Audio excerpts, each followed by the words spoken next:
Ed was interested in extracurricular activities. He joined the Baptist Student Union, though he didn't feel very Baptist. He played tennis with his roommate. One evening he went out for a run on the college track.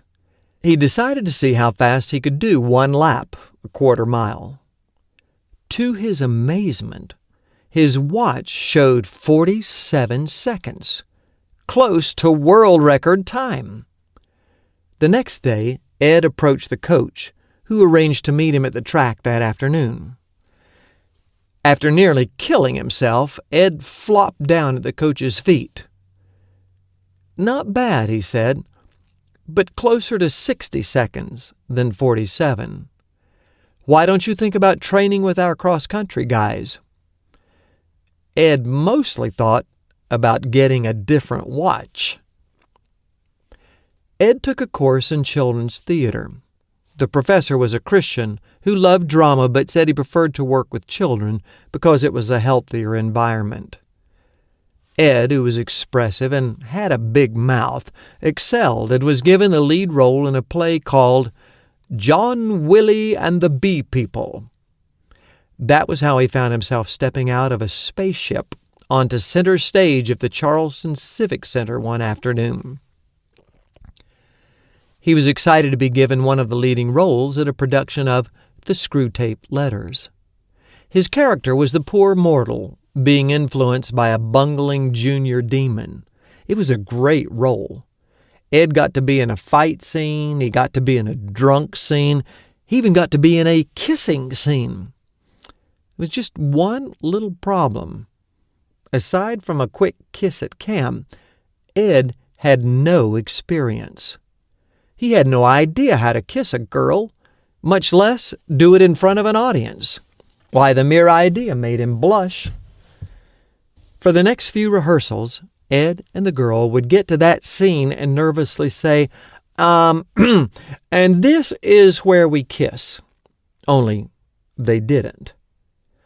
A week before the performance, the girl approached Ed and said, "What about the kiss?" Yeah," replied Ed. "You want to practice?" Well, I guess we should," said Ed, in an unconvincing way. The girl took his hand and led him behind the backdrop. She stepped closer, tilted her head back, and closed her eyes. Ed felt giddy, like he was about to faint. He gathered his nerve, held his breath, and leaned over. He bumped roughly into her face and almost missed her mouth.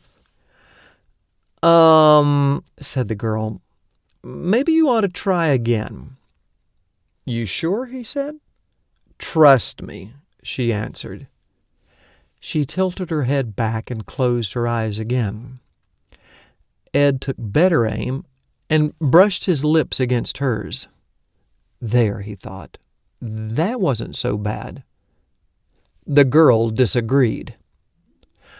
On the third attempt, Ed landed one right on the kisser and held it for a few moments. He was beginning to like this. The girl thought they'd practiced enough.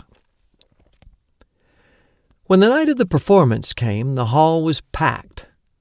Up in the back sat Ed's enormous roommate, Larry. He covered 2 entire seats.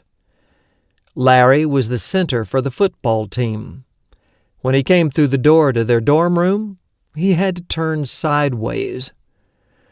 Ed had told Larry about the kissing scene, and Larry had turned out for moral support. The show began. Apart from receiving a minor bruise, the fight scene went well. The drunk scene was worthy of an Academy Award. As the kissing scene approached, Ed's mouth got dry and his pulse quickened. It was one thing to kiss this girl behind the backdrop. It was a totally different thing to do it in front of a live audience. But the show must go on. At the thrilling climax of the play, the girl stepped close to Ed, tilted her head back, and closed her eyes. The moment of truth had come.